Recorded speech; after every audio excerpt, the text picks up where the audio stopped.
अगर आप मेरे चैनल पर फर्स्ट टाइम आए हैं तो मेरे चैनल को लाइक एंड सब्सक्राइब करना ना भूलें।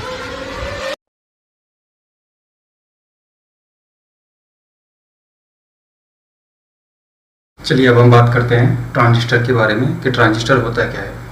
देखिए पहले के टाइम पर इतना टेक्नोलॉजी नहीं था, धीरे धीरे टेक्नोलॉजी है वो डेवलप हुआ। सबसे पहले स्विचेस आए, सीबी पॉइंट्स आए।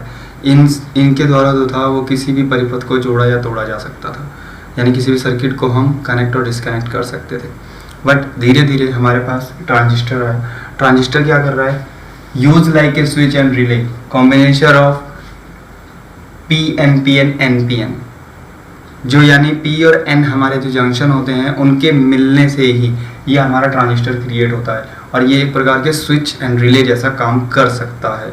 यानी इसके द्वारा हम क्या कर सकते हैं, किसी लो वोल्टेज के द्वारा हाई वोल्टेज के किसी सर्किट को कंट्रोल कर सकते हैं, उसको ऑन ऑफ कर सकते हैं। तो आइए उसके ऊपर बात करेंगे।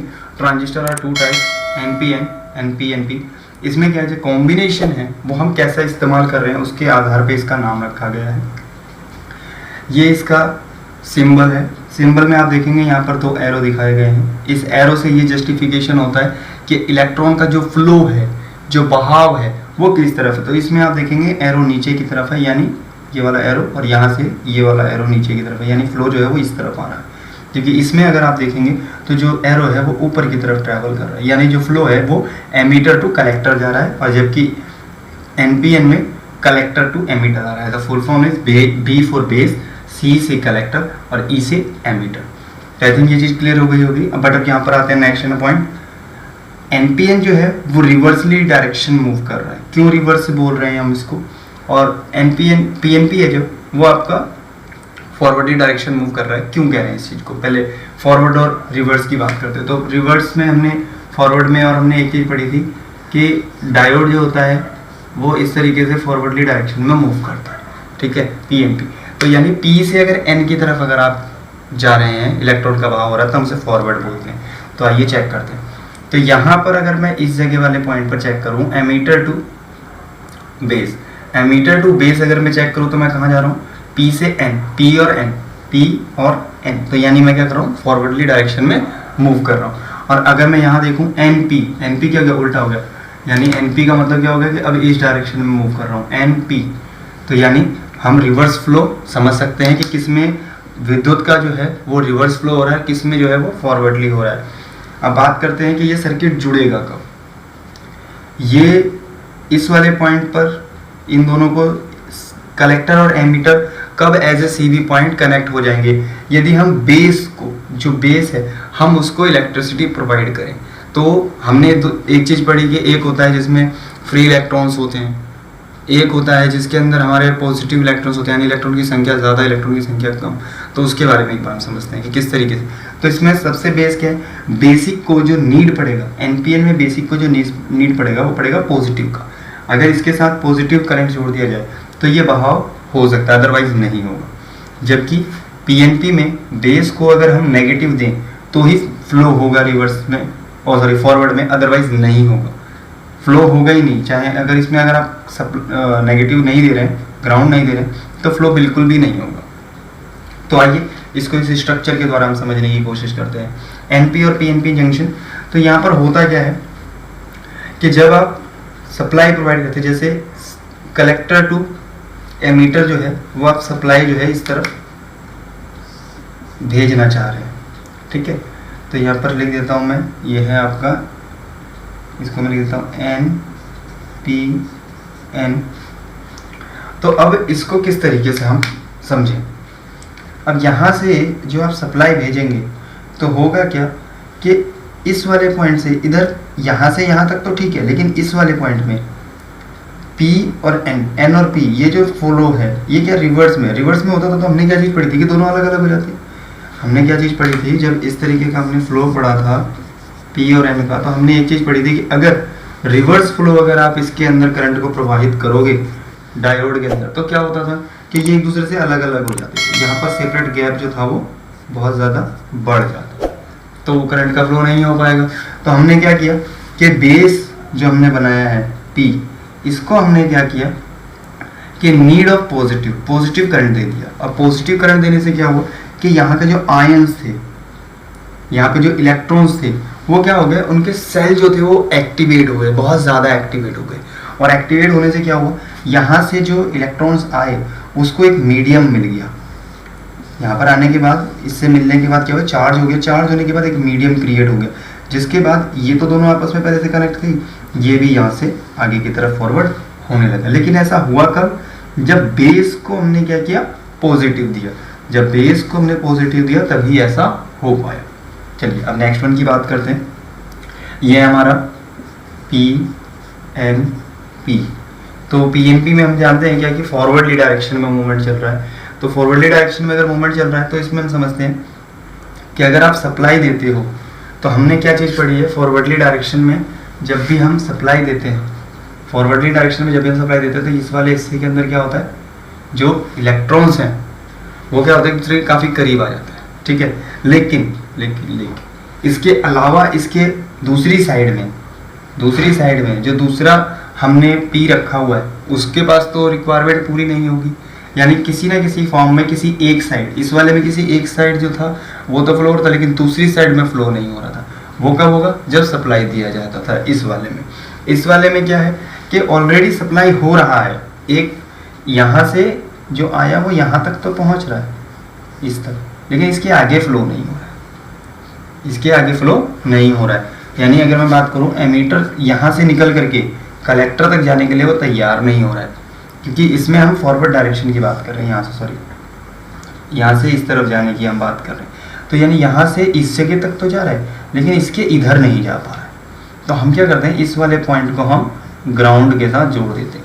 जब हम ग्राउंड के साथ जोड़ते हैं तो ये जो सर्किट है, यहाँ से ये आयंस आने का, यहाँ पर क्या होता है कि एक्टिवेशन बढ़ जाएगा। यानी जो चार्ज है, जो छोटे छोटे मॉलिक्यूल्स हैं, जो एटम्स हैं, उसके अंदर जो चार्ज है वो बहुत ज़्यादा एक्टिवेट हो जाएगा। और जब चार्ज बहुत ज़्यादा एक्टिवेट हो जाएगा तो वो इसको भी चार्ज करना स्टार्ट कर देगा, और हमारा जो है एमीटर टू कलेक्टर जो फ्लो है वो रेडी हो जाएगा। क्लियर? इसको आप ध्यानपूर्वक समझेंगे तो वो चीज़ क्लियरली हो जाएगी। अब इसके बाद आते हैं ज़रा सर्किट में ये किस तरीके से काम करता है। जैसे मान लीजिए कि मेरे को किसी स्विच को ऑन करना है, तो स्विच को ऑन करने के दो तरीके हैं, या तो आप उसे सप्लाई दे दीजिए या फिर आप उसको क्या कीजिए कि आप उसको ग्राउंड दे दीजिए। तो चलिए इसको समझते हैं। यहाँ पर एक बैटरी रखी है, ये हमारा एक लैंप है, ये हमने ट्रांजिस्टर इस्तेमाल किया है, ये हमारा NPN, और ये हमारा PNP, ठीक है। ये अपने तरीके से आपको याद रखना पड़ेगा। फॉरवर्डली डायरेक्शन ऊपर की तरफ बढ़ते हुए तो NP होगा और PNP, तो इसमें हमें क्लियरली याद रखना पड़ेगा आइकॉन्स के थ्रू। अब आगे बढ़ते हैं। ये जो सर्किट है ऑलरेडी पूरा है, अगर आप देखें, बस यहाँ से ज्वाइंट नहीं हुआ, इसलिए लैंप जो है अभी जल नहीं रहा। तो हमें क्या था, NPN में हमने क्या पढ़ा कि पॉजिटिव दे दीजिए बेस को क्या दे दीजिए, पॉजिटिव। तो हमने क्या किया कि बैटरी का जो पॉजिटिव है हमने क्या किया, इसे वायर के थ्रू यहाँ पे ले। अगर मैं इसको ऐसे जोड़ दूँ तो होगा क्या कि ये जो सप्लाई है, जो फॉरवर्ड है, ये डायरेक्शन इसमें स्टार्ट हो जाएगी, ये सर्किट पूरा हो जाएगा। जो सर्किट पूरा होगा तो आपका जो बल्ब है वो जल जाएगा। ऐसे सेम अगर मैं इसमें बात करूँ NPN के अंदर, तो NPN में क्या बोला गया कि ग्राउंड कीजिए। ये वाला सर्किट हमारा पूरा है, अगर मैं इसको ग्राउंड कर दूँ तो ये मैंने ग्राउंड का वायर लिया और यहाँ पर इसको जोड़ दिया। जोड़ने से क्या होगा कि ये जो फ्लो है इलेक्ट्रॉन का इस सर्किट के अंदर कंप्लीट होगा और हमारा जो बल्ब है वो जल पाएगा। क्योंकि देखिए ECM जो है, या जो हमारे प्रोग्रामर्स होते हैं, या जो हमारे पास मॉड्यूल होते हैं, उनके अंदर ऐसे छोटे छोटे चिप्स लगी हुई होती है। हमारे पास जो कंप्यूटर होता है, जो हमारे पास मोबाइल होता है, उसमें ये ट्रांजिस्टर इस्तेमाल किए जाते हैं। मॉसफेट और जेफ्ट के अंदर अंतर समझते हैं। JFET इसका फुल फॉर्म है junction field effect transistor. Transistor होता क्या है, स्विच ही हमने पढ़ा है, अभी उसमें हम समझेंगे वोल्टेज किस तरीके से वेरी कर रहा है। And MOSFET metal oxide semiconductor field effect transistor. आइए दोनों में अंतर को हम समझते हैं और इनके वर्क को समझने की कोशिश करते हैं। यहाँ पे आप देखेंगे कि 3 टर्मिनल है हमारे पास, ड्रेन, सोर्स और गेट। अगर इसमें आप एरो को देखेंगे तो अगर एरो गेट से अंदर की तरफ जा रहा है तो वो N टाइप पर बेसिस काम कर रहा है, और अगर बाहर की तरफ का एरो होता तो वो P की तरफ काम कर रहा है, जस्ट लाइक सेम। अब यहाँ पर काम क्या हो रहा है, मतलब वर्किंग किस चीज़ की हो रही है वो सब। सोर्स और ड्रेन पर हमने क्या किया कि कोई वोल्टेज है वो हमने अप्लाई कर दी, हमने कुछ वोल्टेज है जो उसको दे दिया।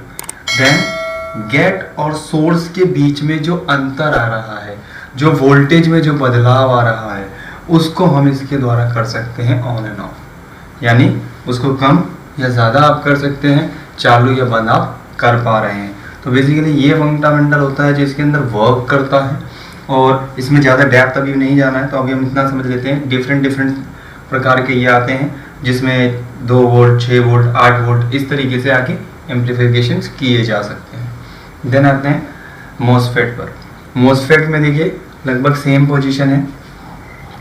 यहाँ पर क्या किया गया है कि जो आपका गेट है, गेट एंड सोर्स, देखिए यहाँ पर गेट एंड सोर्स में हम वेरिएशन देख रहे थे, अब यहाँ हमने मॉसफेट में उल्टा कर दिया है। अब यहाँ पर हमने क्या कर दिया है, सोर्स और गेट, ये यहाँ से वापस यहीं जा रहा है, गेट में हमने क्या करा है, सप्लाई दे दिया है, यानी वोल्टेज प्रोवाइड करी है। उस वोल्टेज को देने के बाद अब हम क्या देख रहे हैं कि सोर्स और ड्रेन में क्या अंतर आ रहा है, यानी दोनों की वोल्टेज जो है वो कैसी वेरी कर रही है, कैसी चेंज हो रही है। अब जो आपका मॉसफेट है ये हमारे डीसी को, जो हमारा डीसी करंट है उसको एसी में कन्वर्ट करने में हमारी हेल्प करता है। ये करेगा क्या कि इसके द्वारा हम क्या करते हैं, कैसे कॉम्पोजिशन हम लगाते हैं, जैसे रेक्टिफायर लगाते हैं हम, जैसे ही इस कॉम्पोजिशन को हम इस्तेमाल करते हैं, और जिस कॉइल के अंदर हम करंट भेजते हैं वहाँ पर वो मैग्नीफाई करता है, आगे आपका वाइब्रेशन, मैग्नेटिक फील्ड क्रिएट करता है ट्रांसफार्मर के अंदर, और वो जो है आपका एसी वोल्टेज क्रिएट कर देता है। तो मेनली उसमें जो मेन रोल रहता है डीसी को एसी में करने का वो मॉसफेट का रहता है, जबकि एसी को डीसी में करने का आपका रेक्टिफायर का रहता है, जिसमें आप डायोड्स का इस्तेमाल करते हैं। अब इनमें जो मेन चीज़ें हैं कि कंट्रोल कैसे कर रहे हैं, देखिए यहाँ पर पीएन इन दोनों के बीच में कंट्रोल हो रहा है, यहाँ पर इनको चेंज किया जा सकता है ना, यहाँ पे एन किया जा सकता है, इसको पी किया जा सकता है, इस तरीके से इसके कॉम्पोजिशन को अलग अलग किया जाता है। इसका इस्तेमाल क्यों जरूरी है, क्योंकि बहुत सारे सर्किट हमारे ऐसे होते हैं जिसमें हमें वोल्टेज को बढ़ाना या घटाना पड़ सकता है, तो वहाँ पर हम इनका इस्तेमाल करते हैं, जिसके द्वारा हम वोल्टेज को घटा या बढ़ा पाते हैं। क्योंकि सभी वोल्टेज को ज़रूरी नहीं है कि उतना ही वोल्ट रिक्वायर्ड हो, और उनको अगर कम या ज़्यादा वोल्टेज अगर हमें करनी है तो हर जगह पर हमें ट्रांसफार्मर लगाने की रिक्वायरमेंट नहीं पड़ेगी, हम इनके द्वारा भी उसको कंट्रोल कर सकते हैं। और एलईडी की बात करेंगे, जिसका फुल फॉर्म होता है लाइट इमिटिंग डायोड, जिसका जो सिंबल है वो आपको ऐसा देखने को मिलेगा, ठीक है, ध्यान रखिएगा। इसमें जो एरोज हैं वो ऊपर की तरफ मिलेंगे, यानी बाहर निकलते हुए है क्या, एक डायोड का ही सिंबल है, बट उसको एक सर्कल में किया गया है और एरोज दिखाए गए हैं, बाहर कुछ निकल रहा है जैसे। तो होता क्या है, जब हम एलईडी के अंदर हम इलेक्ट्रिसिटी देते हैं तो इलेक्ट्रिसिटी देने पर उसमें से रोशनी निकलती है, प्रकाश निकलता है। तो वो कैसे हो रहा है उसको समझते हैं। जैसे P और N हमारा जंक्शन है जिसको ऐड किया गया है, तो इसमें जो मटेरियल होता है P और N जंक्शन में, इसके अंदर मटेरियल को थोड़ा चेंज किया जाता है, क्योंकि बहुत सारे लॉट्स ऑफ हमारे पास मटेरियल है, तो उसको हम ऐड करते हैं। ऐड करने के बाद जब हम इसमें सप्लाई प्रोवाइड करते हैं तो इसके यहाँ पे जो इलेक्ट्रॉन्स हैं, ये वाला जो स्ट्रक्चर है वो क्या होता है, एनर्जाइज हो जाता है, एनर्जी बढ़ जाती है उसके अंदर, और वो जंप करता है one cell to another cell, try करता है एक सेल से दूसरे सेल की तरफ जाने के लिए। और जाने के लिए जब वो तय करेगा तो उसके अंदर एक एंटी बॉन्ड था, ठीक है, और एक होता है बॉन्ड, ठीक है। तो इन दोनों के बीच में जब वो इलेक्ट्रॉन ट्रैवल कर रहा होगा तो एक हीट, एक रेडिएशन जनरेट करता है जो हमें लाइट के रूप में दिखता है। तो इस प्रोसीजर के थ्रू जो हमारा एलईडी होता है वो वर्क करता है। आइए अब हम बात करते हैं फोटोन डायोड के बारे में। फोटोन डायोड क्या है, आफ्टर जब हम बात कर रहे हैं कि रोशनी पड़ेगी उसके ऊपर तब वो इलेक्ट्रिसिटी जनरेट कर सकता है, इट्स कॉल्ड फोटोन डायोड।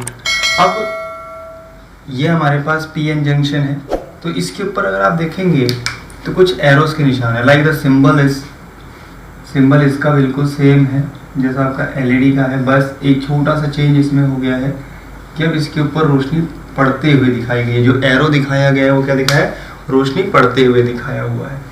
तो यहाँ पर होता क्या है कि जब अभी इसमें हम कोई सप्लाई नहीं देंगे, ये अपने आप ही सेल्फ इलेक्ट्रिसिटी जनरेट करेगा। कैसे? जैसे ही इसके इस पॉइंट पर, यहाँ पर इस वाले हिस्से पर, क्योंकि P और N एक तो होल्स हैं, P के अंदर होल्स हैं और N वाले के अंदर इलेक्ट्रॉन ज़्यादा है, लेकिन बीच वाला जो पॉइंट होता है वहाँ पर क्या होता है, दोनों तरफ से कॉम्पोजिशन बन जाता है। लेकिन अब इनके अंदर मूवमेंट हमें करानी है, तो जब सूरज की रोशनी इससे पड़ती है या कोई लाइट सोर्स इसके ऊपर पड़ता है, आफ्टर लाइट, जब लाइट इसके ऊपर पड़ेगा, मेड होल्स एंड इलेक्ट्रॉन्स और होल्स जो है ये जनरेट कर लेगा, जिससे यहाँ पर हमें वोल्टेज देखने को मिल जाती है। अब लाइट का सोर्स जितना ज़्यादा अच्छा और स्ट्रॉन्ग होगा, लाइट क्या है, लाइट के अंदर रेडिएशन होता है, रेडिएशन जब उस मेटल पे पड़ेगा तो कुछ ना कुछ उसमें वेरिएशन लेकर के आएगा उसके एटॉमिक स्ट्रक्चर में, जो कि वोल्टेज के रूप में देखा जा सकता है। अब हम बात करेंगे थर्मिस्टर की। थर्मिस्टर क्या होता है? Change resistance at temperature. तो पीजो जो एलिमेंट है, इसके अंदर हमारा जो सिलिकॉन है वो रखा गया है, मटेरियल हमने इसके अंदर लगाया हुआ है। अब ये जो सिलिकॉनियम और जर्मेनियम है, इसके अंदर अशुद्धियाँ मिक्सेस है। अब होगा क्या कि अगर इसको प्रेस किया जाता है इस फोर्स में लगा करके या इस फोर्स में, तो होगा क्या कि इसके अंदर जो चार्ज है वो एक चार्ज जनरेट करेगा और वोल्टेज के रूप में हम उसको देख पाएंगे। अब ऐसा क्यों हो रहा है? क्योंकि इसमें ना एटॉमिक एक स्ट्रक्चर बना हुआ है। जैसे ना फॉर एग्जांपल मान लीजिए कि ये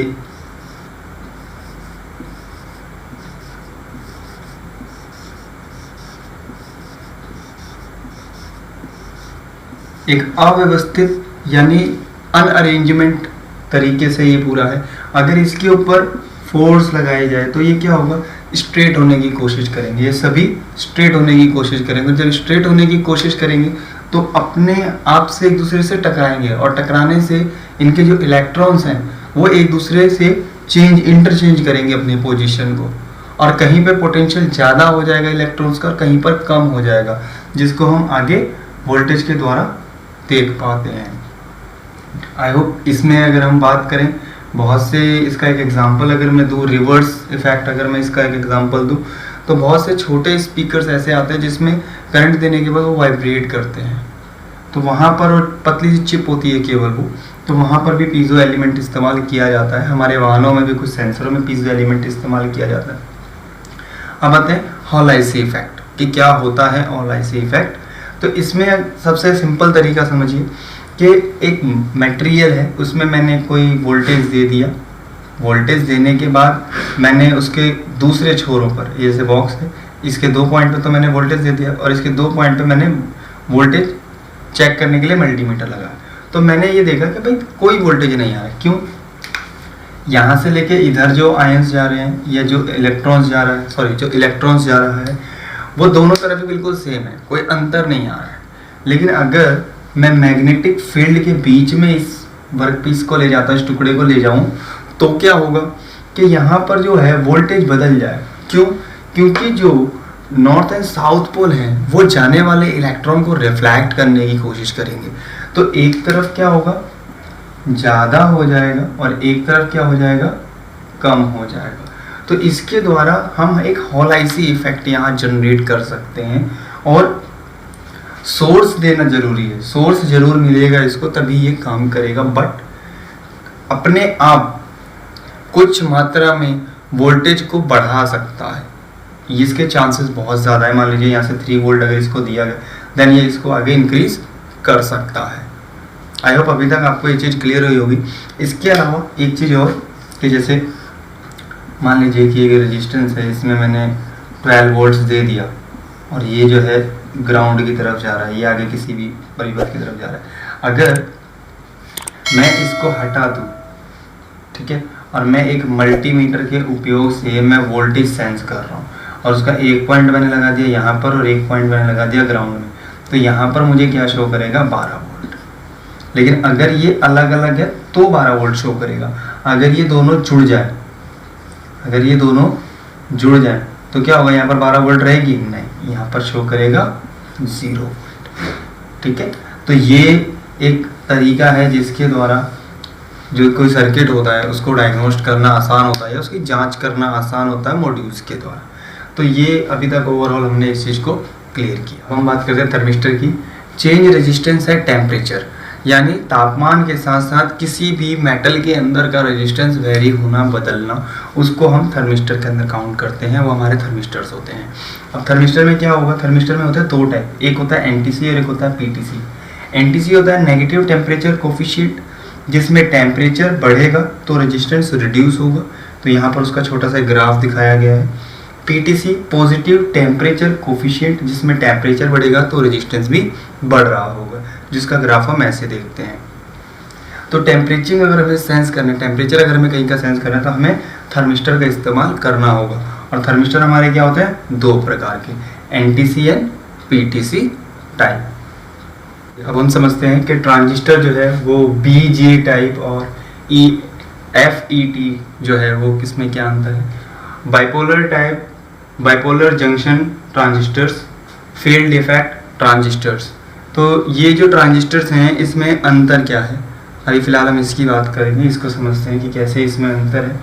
तो जो ट्रांजिस्टर्स हैं, ट्रांजिस्टर्स में कलेक्टर, एमिटर और बेस होता है, इसका कॉम्पोजिशन जो टर्मिनल्स हैं उसके हमने नाम रखे हैं। जबकि जो फील्ड इफेक्ट होता है उसकी में भी 3 ही टर्मिनल्स हैं, बट उसके नाम अलग हैं, जैसे drain, gate and the source. जो बीजेटी है इसका इस्तेमाल, बाइपोलर जंक्शन ट्रांजिस्टर जो है, इसका उपयोग हम किस लिए कर रहे हैं और कैसे कर पाते हैं कि जो करंट है, करंट के द्वारा इसको, मतलब इलेक्ट्रॉन्स के द्वारा ना हम क्या करते हैं कि करंट को कंट्रोल कर पाते हैं। अब उसके द्वारा हम क्या कर सकते हैं, करंट के कंट्रोलिंग की जा सकती है उसके ऊपर, कि उसको ऑन करना है, ऑफ करना है। लेकिन अभी हम यहाँ सिर्फ करंट को कंट्रोल कर पा रहे हैं। हमारे पास करंट का मतलब क्या था कि जो इलेक्ट्रॉन्स हैं वो बह रहे हैं या नहीं बह रहे, प्रवाहित हो रहे हैं नहीं हो रहे हैं, उसको कंट्रोल करना, रोकना। ठीक है, लेकिन अब हम इसके बाद अगर इसके बाद हम फील्ड इफेक्ट की बात करें तो इसमें क्या होगा, वोल्टेज को कंट्रोल किया जाएगा, यानी प्रेशर को हम कंट्रोल कर पाएंगे कि जितनी ज़्यादा स्पीड से जा रहा है उसको कम कर सकते हैं, तो वो इस वाले डिवाइसेस में आएगा। बाइपोलर के अंदर हम क्या होता है, जो इलेक्ट्रॉन्स होते हैं और जो उसका फोर्स होता है हम उस पर निर्भर होते हैं। इस वाले सिस्टम में उसमें इलेक्ट्रॉन कितने हैं, उसमें फोर्स कितना जा रहा है, उस पर हम डिपेंडेबल होते हैं, जैसे पी और एन जंक्शन में हमने पढ़ा। इसके बाद जो फील्ड इफेक्ट ट्रांजिस्टर है, इसके अंदर हम क्या करते हैं कि इम्पोलर पर हम डिपेंडेबल होते हैं, यानी जो पी और एन है, जैसे पी है उसके अंदर, पी और एन है उसके अंदर जो फ्री इलेक्ट्रॉन्स हैं उसकी जो मात्रा है वो कितनी कम है या कितनी ज़्यादा है, हम उस पर डिपेंडेबल होते हैं। तो दोनों में बेसिकली अंतर जो है वो यही है, एन और पी टाइप में इसके अंदर जो है वो निर्भरता डिपेंडेबल होती है। अब ये तो ट्रांजिस्टर्स हो गए, हमारे दो प्रकार के ट्रांजिस्टर्स होते हैं। अब फील्ड इफेक्ट ट्रांजिस्टर्स में दो प्रकार के और आते हैं, जिसमें आता है JFET और एक आता है मॉसफेट। मॉसफेट का नाम आपने जरूर सुना होगा, ठीक है।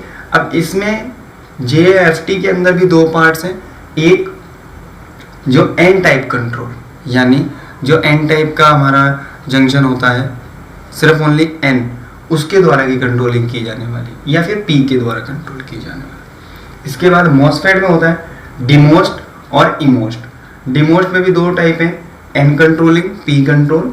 इमोस्ट में भी है N control and P control. तो अब हम इसके बाद थोड़ा सा इसका हल्का सा रिव्यू करेंगे, क्योंकि इसका कहीं ना कहीं कुछ फैक्टर्स हमारी गाड़ियों के साथ जरूर जुड़ा होता है।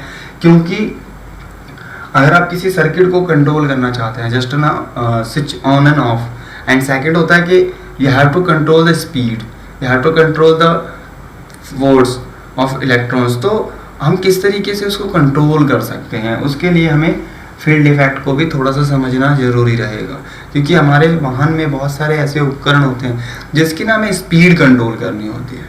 हमें उसको स्विच की तरह जोड़ना या तोड़ना नहीं है। जैसे फॉर एग्जांपल मान लीजिए कि मुझे एक फ़ैन चलाना है, उस फैन को मुझे कितनी गति से चलाना है, क्या ये भी कंट्रोल हो सकता है? यस।